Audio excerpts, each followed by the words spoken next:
Good morning. Morning. How's it going? Share my screen at some point. Yeah, whenever you're ready, just let me know. And I don't know if I think I have to transfer control to you or something to do that, but I'll figure it out. Yeah, on the share screen button that you have, there's usually another Yeah, something down there. yeah, I just changed it. Yep. Okay. Yeah, normally we'll have like some society business that we Right. kind of go through at the beginning, just some announcements and stuff like that, and then I'll introduce you. Okay. Sounds Thank- good. Thanks for joining the meeting. Appreciate it. No, thanks for inviting me.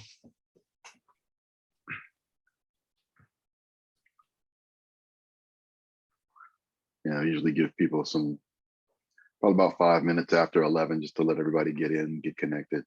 Sure. Some people it takes a little longer to get set up.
We'll just wait a few more minutes for anybody else to join.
Well, I was hoping we get some more people joining.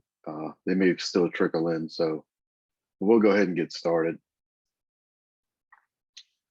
So good morning, everybody. Thanks for joining the meeting. This is the quarterly meeting of the Canary Islanders Heritage Society of Louisiana. I'm the president, Chad LeBlanc. Thank you all for joining. So the purpose of our group, if you're new to the group, is to promote and preserve the heritage of our ancestors who came from the Canary Islands in the late 18th century. Just wanted to give you all some announcements before we get the meeting started. We had a board meeting earlier this morning, and so we have a couple of updates on that. We are going to resume meeting in person for the August meeting. So our August 6th meeting will be at the library, East Baton Rouge Parish Library on Bluebonnet Boulevard. We're also going to do the meeting via Zoom. So we're going to have both going at the same time, and we're going to kind of use that meeting as a test, I guess, to evaluate how attendance is in person, versus via Zoom, and we'll kind of decide from that how we're going to proceed with future meetings. But the topic of the meeting in August is going to be the Caballero family, which is also Caballero, Cavier, different iterations of it. But we're going to talk about that family, and we're going to share genealogy information on it. So we will be sending out more information later, and we'll be promoting it. So we hope to get a really good turnout at that meeting. And it's going to be kind of not such a formal kind of agenda. It's going to be kind of open to people who want to talk about anything they have related to that family, and if they want to compare, genealogical information, it'll be for that type of thing. I wanted to let everybody know that if you remember the Cislanderus collection that was on display at the Capitol Park Museum was also on display at the Cabildo in New Orleans.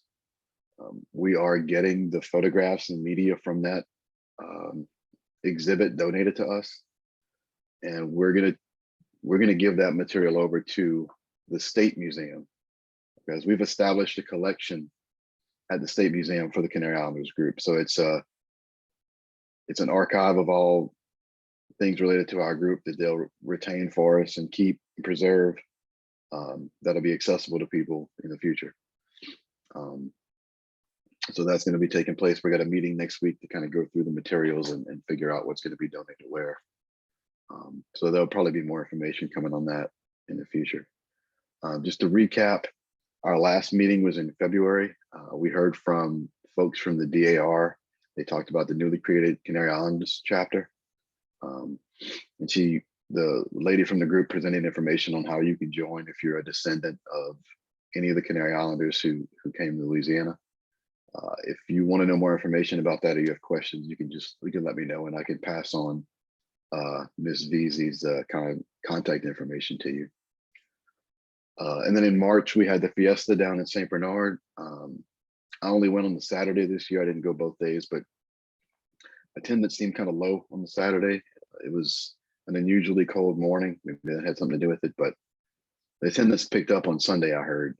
It was, I mean, really this year, the fiesta was more of a St. Bernard festival because they didn't have anyone from the islands in attendance. They didn't have the traditional music and dancers. Hopefully they'll be back next year. And then last month I went down to New Iberia and spoke at their festival, the Malagueños. Those are the people from Malaga who settled New Iberia. Their festival was pretty well attended, and I got good feedback from the audience on the presentation I did on the Isleños. So we're going to go ahead and move on to our speaker. So I'll introduce our speaker today is Randy Gonzales. He's a native New Orleans of Filipino and Isleño descent. He's the Associate Professor of English at the University of Louisiana, Lafayette, and he's co-vice president of the Philippine Louisiana Historical Society. His poetry collection, Settling St. Malo, Poems from Filipino Louisiana, is forthcoming from UL Press and should be coming out next year. And I have information on the Filipinos website and on Randy's website. We'll be posting that on our website so you can easily find it instead of having to write it down right now. But we'll post it on social media and on our website so that you can click on those links if you want to find out more about that. So I'll go ahead and turn it over to Randy.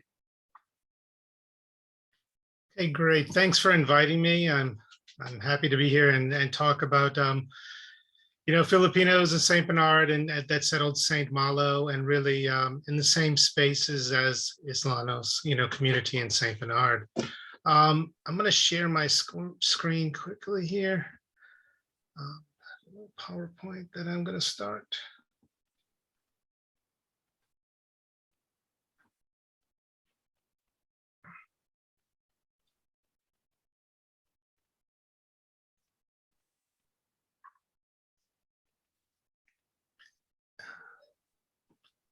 It's not sharing for some reason. Let me try just sharing my desktop.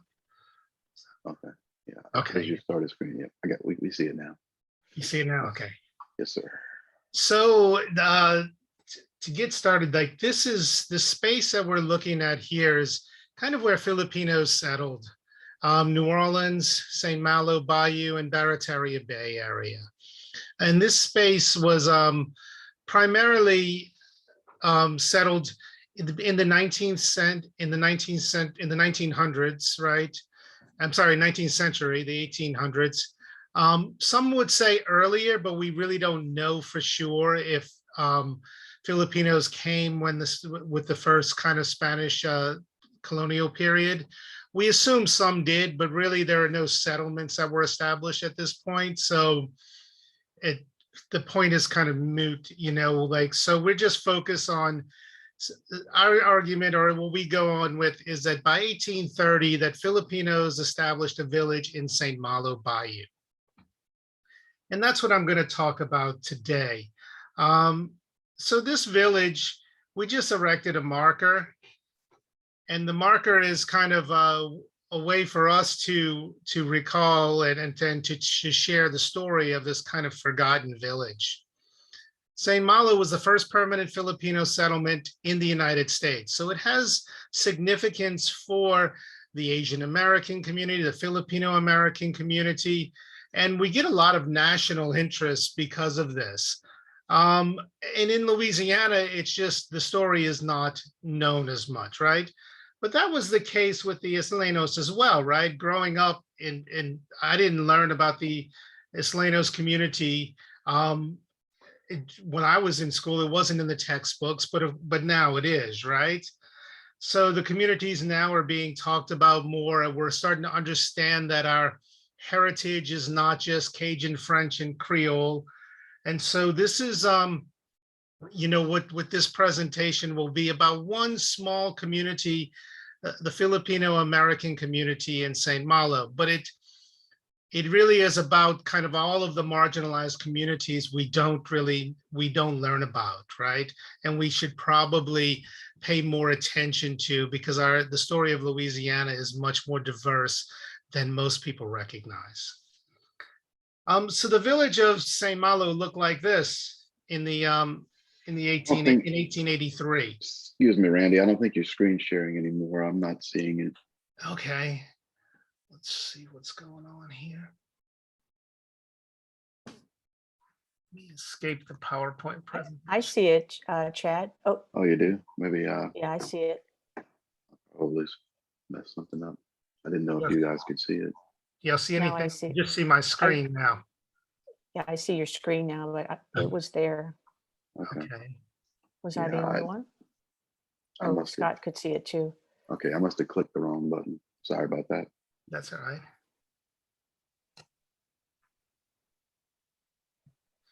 So the village of St. Malo looked like this in 1883. Lafcadio Hearn visited, and the Times Democrat went on an expedition to visit St. Malo. And they talk about this days-long journey to sail from Bayou St. John to St. Malo. So they traveled by boat across Lake Bourne, across Lake Pontchartrain, and across Lake Bourne to get to St. Malo. So this village was described in terms that of this exotic space. We estimate that the village was established in the 1830s, and this location was that Filipinos settled on was used by native tribes and Maroons previously. But it was kind of considered too wild, too wet for those who lived in the plantation economy of St. Bernard. But Filipinos had this access to these fishing grounds and this safe harbor that they utilize to kind of jumpstart a life in Louisiana. Filipinos were said to settle at St. Malo because it was a good place for fishing, that the natural canals were abound in fish and the bays and inlets with extensive oyster beds. So this abundance of seafood is what allowed Filipinos to make a living from the natural resources available in the area. It was said that in the summer, Filipinos occupied themselves in catching shrimps, in winter in gathering oysters, and one way or another all the year round fishermen, looking to the water as a natural source of a livelihood. By 1883, the village had accumulated enough wealth to replace the village's original palmetto huts with sturdy cypress homes that rose above the marsh, like the images you see here. In its prime, St. Malo housed over 150 fishermen and served as a base for fishing expeditions into the Gulf. So at a time of sail, right, people they weren't always at St. Malo. They'd go on expeditions further into the Gulf and around Lake Bourne. So basically, it was a fishing village. Almost all the fishermen at St. Malo were Filipino, and the village displayed the features of a village in the Philippines, with smoked fish strung up to dry under the stilted houses, cooks, cocks, for cockfighting being raised for fighting, and houses built in Manila style, kind of huts. They talked about these kind of eaves, these high ceilings. So this kind of Manila style housing that you can find along the waterways in the Philippines.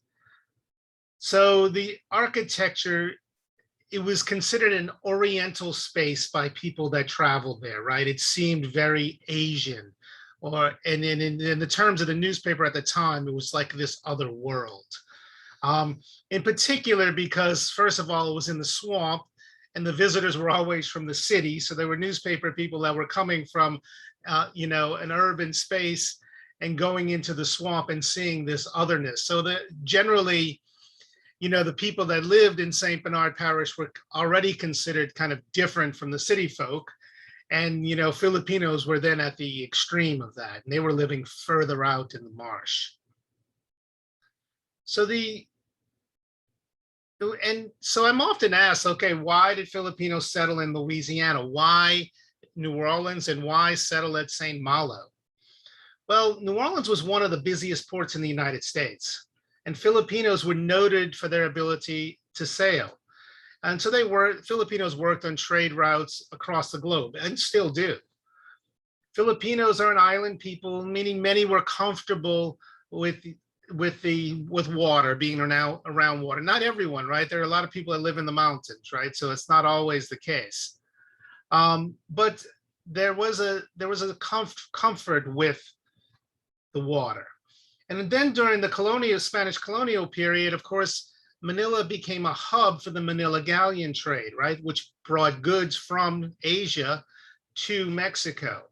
So this trade route, allowed Filipinos, or required Filipinos, to become, more seamen, right? And more international seamen.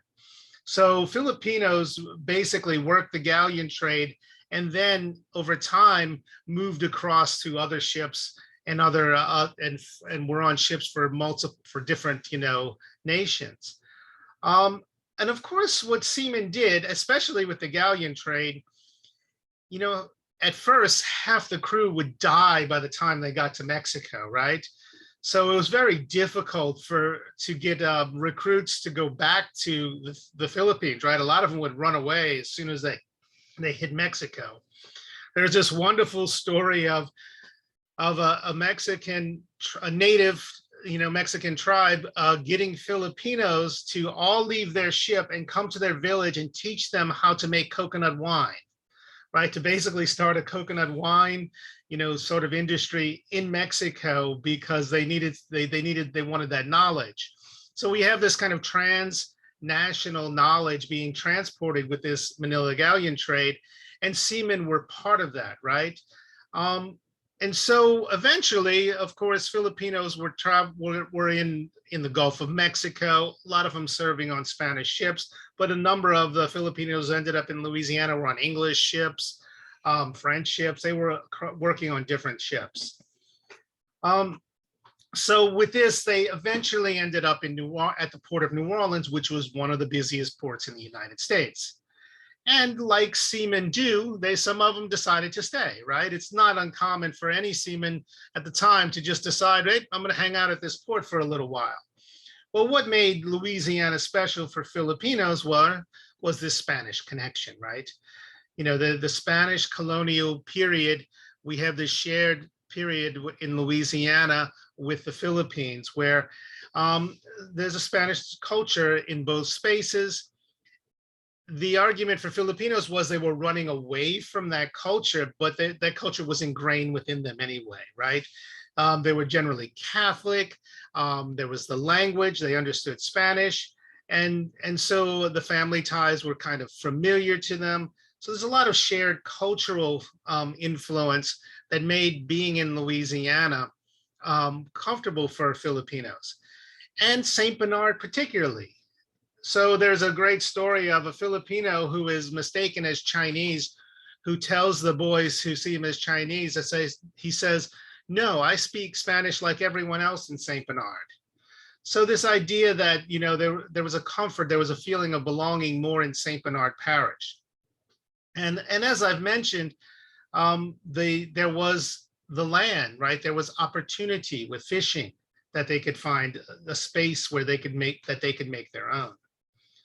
So Filipinos continued to kind of come to the area once St. Malo was established, and the fishing industry kind of created a network, and word got through this network of this space in Louisiana where Filipinos could work, had their own village, and there was a Spanish-speaking space that Filipinos could easily integrate into.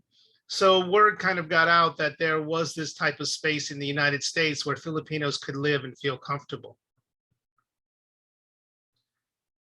So if you haven't heard, or you hadn't heard of Filipinos who lived at St. Malo previously, you're not really alone here, right? So despite their presence in Louisiana for over 50 years, Lafcadio Hearn in the Times-Democrat in 1883 speculated that only in Louisiana could a community exist within only a few miles from a city and remain unknown. How could a location so relatively close to the city remain unexplored and unknown to a large percentage of the population? Well, the nearest land-based port to St. Malo was Proctorville, which we now know as Shell Beach. Proctorville was located at the southern end of the Mexican Gulf Railroad. It was the furthest point south most New Orleanians would have gone. Now, Proctorville was a resort town that was established in the 1850s. New Orleanians went to the town for a day trip or a weekend getaway. They could go to the shooting range, rent sailboats, lounge on the beach or swim. And Proctorville offered a hotel and restaurants that served, fresh seafood. Although there were plans for the Mexican Gulf Railroad to cross the marsh and to go to St. Malo, the tracks never extended past Proctorville. You had to travel to St. Malo by boat, and the boat either had to navigate the bayous, hug the shore of Lake Borgne, or sail across the lake. Now, ship captains were unfamiliar with the area and couldn't navigate the bayous and were afraid to risk sailing too near shore, as there were a lot of sandbars and reefs that were hidden along the coast. And they had to travel across the lake, which was known for being shallow and a treacherous sea. So Lake Borgne, there's the shallowness that makes it tough for boats to cross. So the lake was described as this shallow lake that gets choppy with waves and then gets to an angry height, the Times-Democrat said. So Lafcadio Hearn emphasized the remoteness of St. Malo and added to this lure of St. Malo as an isolated and dangerous space when he described the trip to St. Malo as an adventure which brought him through a wilderness of swamp grass and miles of absolute desolation. So this is where Filipinos decided to live. So the marshy landscape raised questions about where the bodies of water ended and the land began. It was an area that had not been properly mapped. So this is an old map, and St. Malo is about right here. And you could, right here. And so what happens is that during this time, this was way out there, right? This is not a space that most people would venture to. The Times-Democrat described the area as the interior of this peninsula lying between the Gulf and Lake Borgne is but little known, having never been thoroughly surveyed, and the most skilled hunter is acquainted but little of its intricacies. Now, the name St. Malo seems to derive from Juan St. Malo, who formed a community of Maroons in the marsh and led raids on nearby plantations. The legend of St. Malo added to the overall perceived danger of the space. So although less than 50 miles from New Orleans, the wetlands of Lake Borgne were considered remote. In a 1859 article described the reedy swamps south of Lake Borgne as the Louisiana frontier. The writer named the area Malay Louisiana for its Filipino inhabitants. He stated, "I have ventured to name the extension and utmost unknown region of the state Malay Louisiana, from its original inhabitants being Malays. The Malays reside on the banks of the natural canals that intersect the prairie in every direction." So despite its relative proximity of St. Malo to New Orleans, the area was difficult to access and required navigating these dangerous waterways. So it just wasn't a space New Orleanians were familiar with. If they traveled to St. Bernard, they may have gone to visit Proctorville, which for a short time between storms was billed as a resort. Now, Proctorville was the kind of space where people would go for, relaxation. One visitor of Proctorville called it the Dago Coast for the Mediterranean types that lived in the area. By Mediterranean types, he meant darker skinned Italians, Spanish, Islenos, Filipinos. To an urbanite, with lighter skinned European origin, the marsh of St. Bernard wasn't just representative wilderness, right? It was an exotic space, and it was populated by people who were different, right? Who were othered. So this is some of the rhetoric that went around the people that lived in St. Bernard at the time, and particularly along this coastline that's extended into the marsh. So why did Filipinos settle at St. Malo? You know, there were seamen and they came to New Orleans, like that, as I explained, but it was the fishing, right? It's this open space. They didn't have land grants. They didn't have access to purchasing land. So for Filipinos to make a living, you know, the wilderness was the place to go. And in Louisiana, the wilderness is kind of the marshland. Most of the Filipinos who settled in Louisiana in the 19th century were seamen. And so they wouldn't have seen St. Malo as remote as others did, nor would they have perceived Lake Borgne as a barrier to reaching St. Malo. So for Filipinos, remoteness was an advantage. The isolation of St. Malo allowed them to build their own community and to develop a fishing business without much immediate competition. As a disgruntled oysterman in 1883 put it, Filipinos know that their tenure in the marsh is secure so long as they have only the mosquito, frog, and alligator to combat. The oysterman was angry over Filipino control of the price of the, sorry, I skipped forward too much. Was angry over the price of oysters. He described Filipinos as pioneers who would be replaced as more settlers arrived. But through the 19th century, few others were willing to live on the Isle of St. Malo, as the region was known.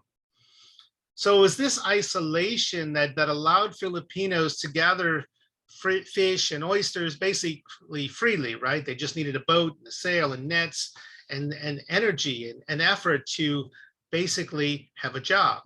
Whereas, you know, and some control over the industry. But this put the Filipinos in conflict with Spanish fishermen who were working out of Proctorville. And so the Spanish fishermen at Proctorville were Islenos and Catalans, right? And they were located more inland than Filipinos. And for years, they had controlled the flow of fish to New Orleans.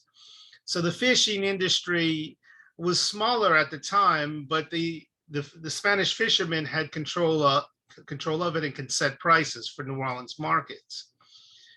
But in the 1860s, Spanish fishing crews came into conflict with Filipino fishing crews over this control of the markets.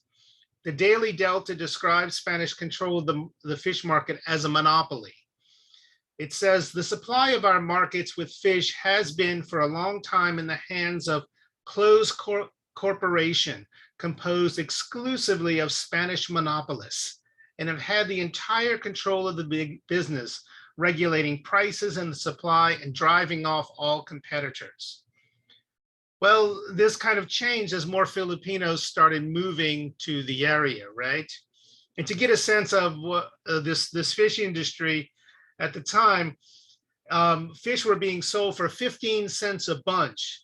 And the bunch was 3 redfish or sheephead, right? So redfish and sheephead were the main market fish at the time. And they were sold at St. Malo, would put them on, at St. Malo, they put them on luggers who might sail them to Bayou St. John, or when the railroad was working, sail them to Proctorville. So the market basically got more competitive for Spanish fishermen. And this led to a conflict. The conflict basically boiled over in 1860 when 2 Filipinos were killed. The bodies were left out, and there was really nobody was going to do anything about it. So the Filipino fishermen got word to Filipinos in New Orleans, which had a fairly decent population, and they got on the train and came down to St. Bernard and stood in front of the courthouse at Judge Toka, and basically demanded justice. So it was kind of this political activism of the Filipinos who were more connected, who were living in New Orleans, that came down and had some influence. But in the 19th century, St. Malo was an opportunity, right, for Filipinos. The story that Filipinos heard about St. Malo focused on economic independence and fishing. It's this story that drew more Filipinos to the region, right? It's almost like, so Filipinos would hear about St. Malo, hear about this Spanish-speaking place, hear about a space where they could make a living on a fishing boat, and so more decided to come. Now, as some of them left, many of them died in storms, but the population remained, right? So we still have a Filipino population in St. Bernard and in Louisiana connected to some of these early settlers. So the Filipinos at St. Malo, they'd send these letters back to the Philippines, and they'd also seem to be sending kind of remittances or money. And I don't understand how exactly this worked, but they had a network that could tell through these ships that could send messages and send money basically for people to come over. So cousins would follow. By the end of the 19th century, the dangers of living at St. Malo outweighed the benefits, right? This is the pictures that I've shown are what St. Malo looks like today. And it's just an empty space and marsh grass. So storms destroyed St. Malo every 10 to 20 years. The Filipino village was initially a collection of huts on Bayou St. Malo, and they were destroyed again and again. The buildings we saw in the previous slide in 1883, this was a period of prosperity, but they were eventually destroyed. So this kind of destruction, that we know in South Louisiana made St. Malo a difficult space to live. So, but Filipinos continued to settle St. Malo. These secondhand stories of storms just, weren't a deterrent. But every time a storm hit, witnesses, people who were there would say, I'm not going back. But another group would follow because the opportunity in the fishing industry in the 19th century was of value to them. It was an opportunity they couldn't pass up. So at the beginning of the 20th century, there were about 100 Filipinos living at St. Malo. They all died in the 1906 storm. For a time, the story of St. Malo as dangerous just didn't deter Filipinos. Again, this idea of a community, a Filipino space, and a way to make a living in the marsh, encouraged people to move out there.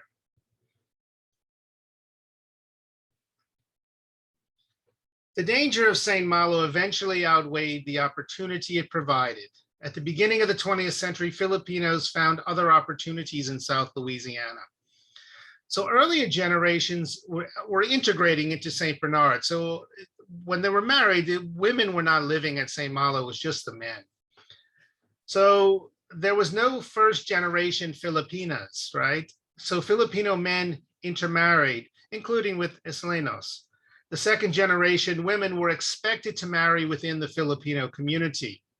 So for example, my second generation Filipino grandmother had an English mother and a Filipino father, right? And she married a first generation Filipino seaman. So this kind of idea, we all have this series of second generation Filipino Americans that in families, because the second generation daughters would marry recent immigrants from the Philippines.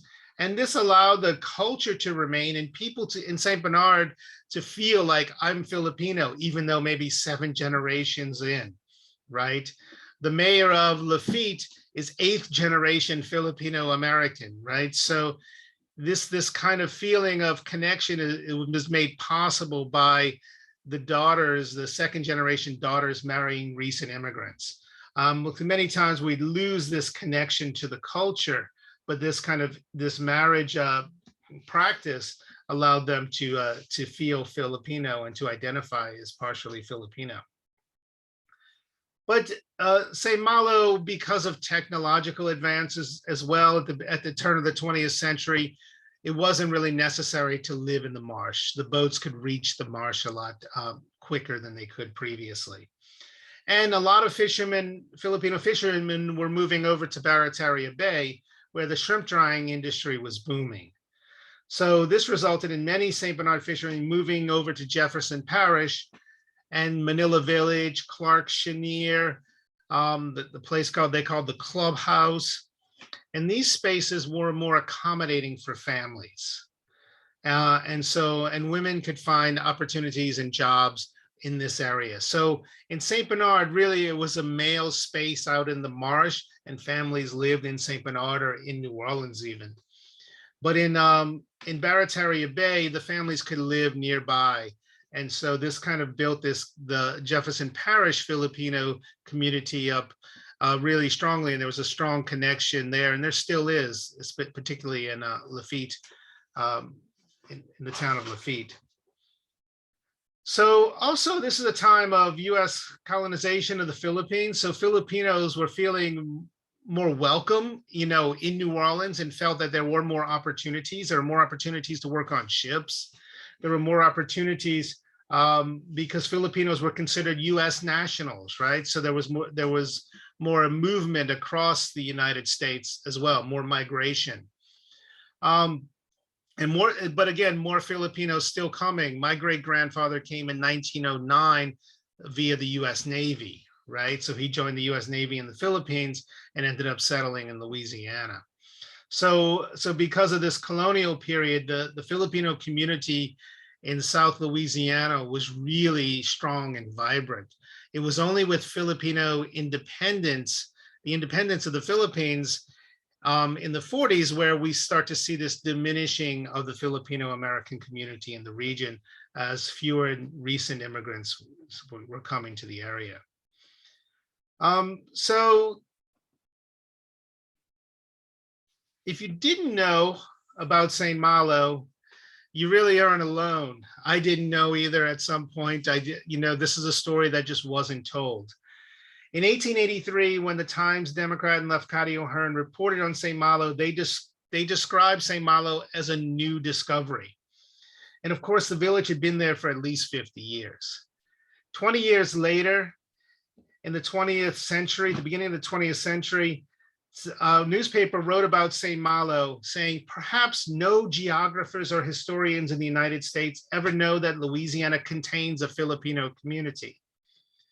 At this time, Filipinos had been living in Louisiana for over 100 years, and there were estimated to be over 2,000 Filipinos in South Louisiana. St. Malo was just discovered again and again, basically through history. In 1980s, when Marina Espina wrote about St. Malo in a book called Filipinos in Louisiana, people were shocked that Filipino roots ran so deep in Louisiana. And so that's the reason we put up the historical marker, the Philippine Louisiana Historical Society. We erected this marker, so hopefully this story is told a little more, and people are not surprised by how deep Filipino roots are in Louisiana.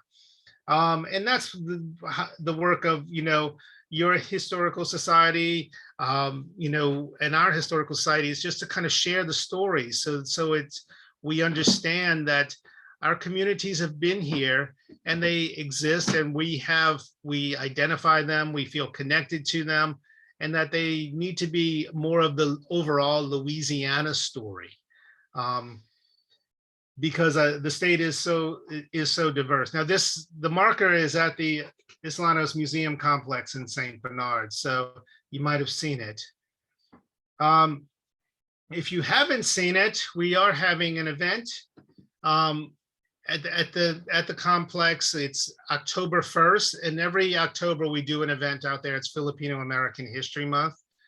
We hold two major events every year. One of them is at Lafitte, where we have a Manila Village marker, and we do that one in June, and this year it'll be June 4th. And another one is it's at the Islanos Museum Complex, and we do that one in Filipino American History Month in October. We just started doing other events.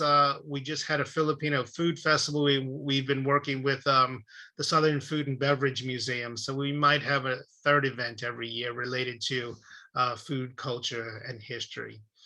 And I'm currently working on a book that tries to look at what people were eating at the time during the early settlements, and to see, what could have been, what their recipes could have been based on, what was available in Louisiana, the Filipino food traditions they were bringing with them.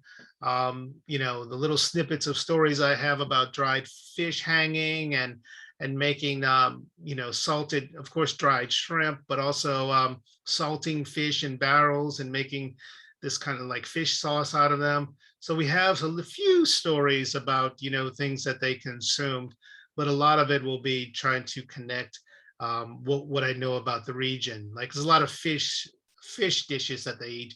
Of course, they would have to use now redfish and sheephead, and the fish that they were using are trout, right? So that's one of the projects that our community is now working on. Well, thanks for listening to me ramble a little bit about Filipinos in Louisiana. I really appreciate being here, and to share this story.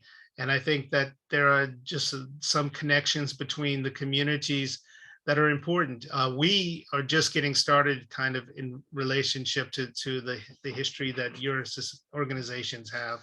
But we're starting to kind of tell our story a little bit more.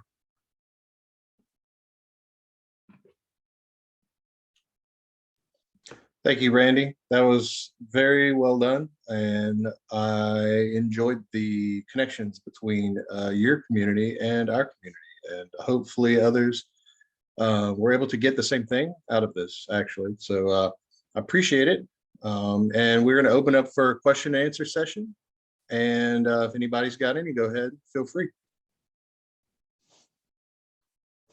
Yeah, I have one question about St. Milo. In my research of the Isleños coming here, I found references to a maroon that was established around St. Milo, and St. Milo name comes from one of the slave rebels that ran that maroon. Have you run across anything like that? Yeah, so we have Juan St. Malo, or Jean St. Malo, the French would have called him. He had territory, and he kind of was his territory ran in the marshland, right, from Lake Bourne all the way to Barataria Bay. So wow. he would raid plantations, and all the plantations in St. Bernard ran from the river to the marshland, right? So the territory was in these little narrow stretches. And the marshland was considered the backwater. No one really worried. So slaves sometimes would run away and live like, half a mile in the marsh, and no one would go look for them, right? So it was considered a kind of a wilderness space. But Juan St. Malo was, he basically was a rebel, right? He was fighting for freedom of enslaved people. And in the Spanish eventually hunted him down and hung him by the Cabildo. But there are lots of like oral history stories, for slave narratives about Juan St. Malo. So he became a kind of folk hero for enslaved people because of his rebellion against slavery.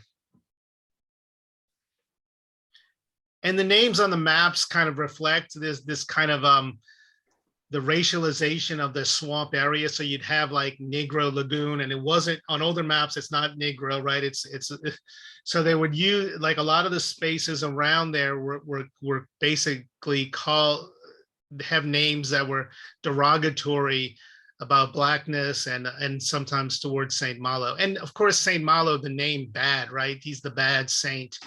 I don't know if he named, there's some discussion on whether he named himself or he was given that name. Right.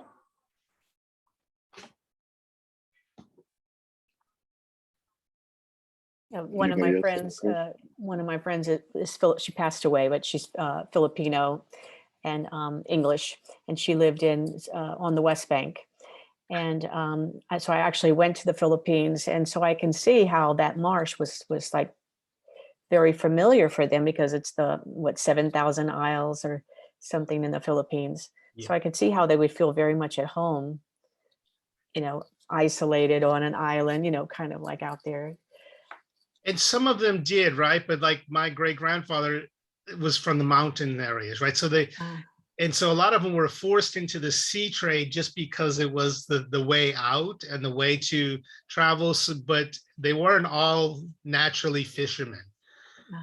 But there were the few that could make the nets, and that was a big part of it, right? They already had the ability to make the nets. And then so they were, that was a skill that they brought with them that not everyone had. And so that also allowed them to separate themselves in ways they can make at the time it was these long nets that they stretched along the coast. So that's why you're talking about catching redfish in these little shallow little bay areas. So they'd stretch the nets, and sometimes it would take, you needed 2 boats, you needed a bunch of people. It was labor intensive. And this was also the shrimping industry in Barataria Bay. It was the labor intensiveness of some of the fishing that gave Filipinos opportunity. The technology then erased that opportunity, right? And then people just migrated for economic reasons away from it. And also there were a lot of trappers. The most famous Filipino trapper on Lake Bourne area his name was Steve Martin. But as you know how the names change, his real name was probably Esteban Martinez. And so, this is part of the assimilation, right? To Westernize the names and feel more comfortable. So that was pretty common. And that's why sometimes it's hard we have a difficult time tracking down people.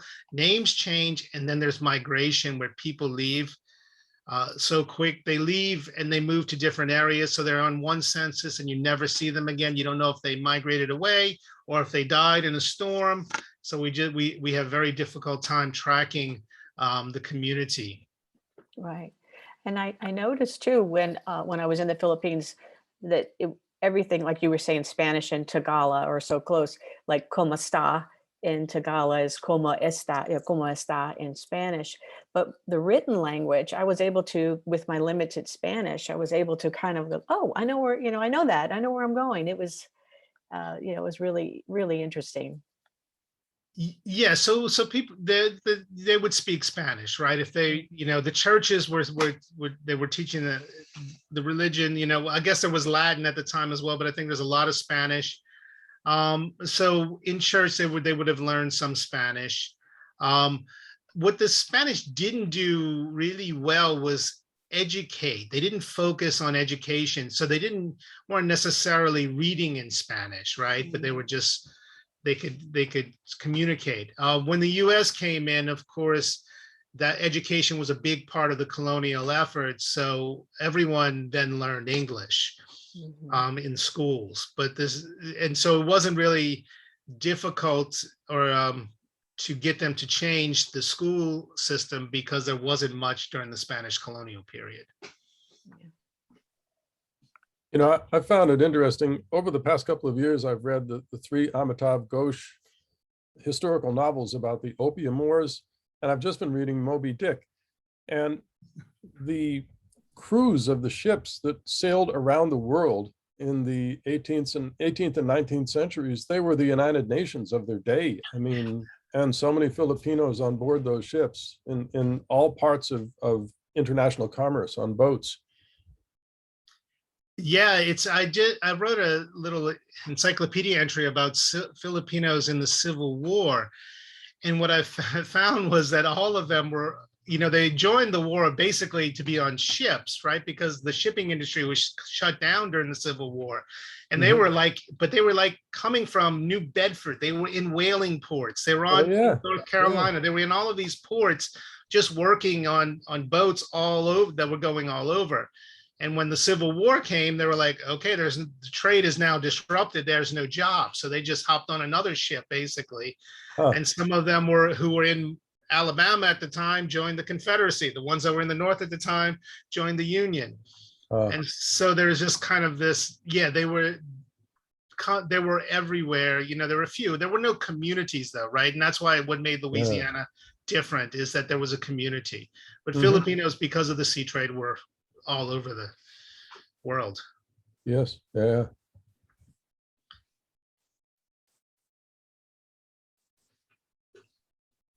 And I don't want to take up the whole time, like I'm only one talking, but I noticed too, in general, of course, these are all generalizations and it's modern day versus back then, but how musical the Filipinos are and how musical the Canarians were. I wonder if there was ever any blending of, that would have been amazing to hear. Yeah, that's a good question. I don't know.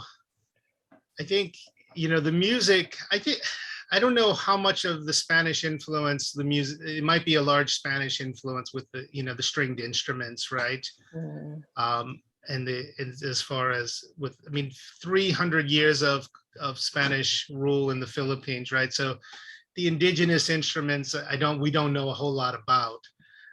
The native Filipinos had a language and written language, but the Spanish kind of destroyed all that. So we do have lost a lot of that history. So we don't really know exactly, what a lot of the other things about the past prior to Spanish colonialism. But I would think that, the guitar, the affinity for the guitar, for the stringed instruments, the idea of playing guitar while they're picking in the rice field, and that on Barataria Bay, when they dried the shrimp, they dance on the shrimp, and the word was that they played instruments on the sidelines, kind of thing. So there was music involved with the labor, in the Philippines, and this is kind of there's a strong connection to this Spanish guitar, like a lot of old Spanish songs. Even my wife will talk about, her grandfather singing Spanish songs when she was a kid. Those are the songs they all knew, these Spanish lullabies. mhm, So yeah, I'm sure there could be some connections in the music and the dance. yeah. Well, did anyone else have any questions or comments? All right, well, I want to thank you so much, Randy. That was really interesting. Hey, you're welcome. Thanks for having me. Yeah, absolutely. Just a couple of things. So there is going to be an event, the Hispanic Employees Resource Group at my employer, Blue Cross, is having an online event on June 29th, celebrating Independence Day. And I'm going to be speaking about the Isleños and about how Galvez was instrumental in the American Revolution. So I'll be sending more information about that in an email with links so you can click on if you want to view the event online. Our next meeting is going to be August 6th, and we are going to meet in person at the library, Bluebonnet Boulevard in Baton Rouge, and we're going to discuss the Caballero family. I'll be sending more information about that too in my next letter before the meeting. If anyone has any other questions or comments, feel free to let us know, or you can send me an email. Anyone else have anything?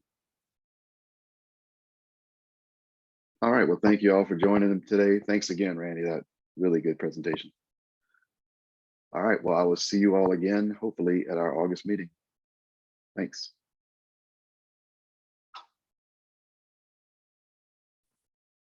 Thank you, Chad. Thank you.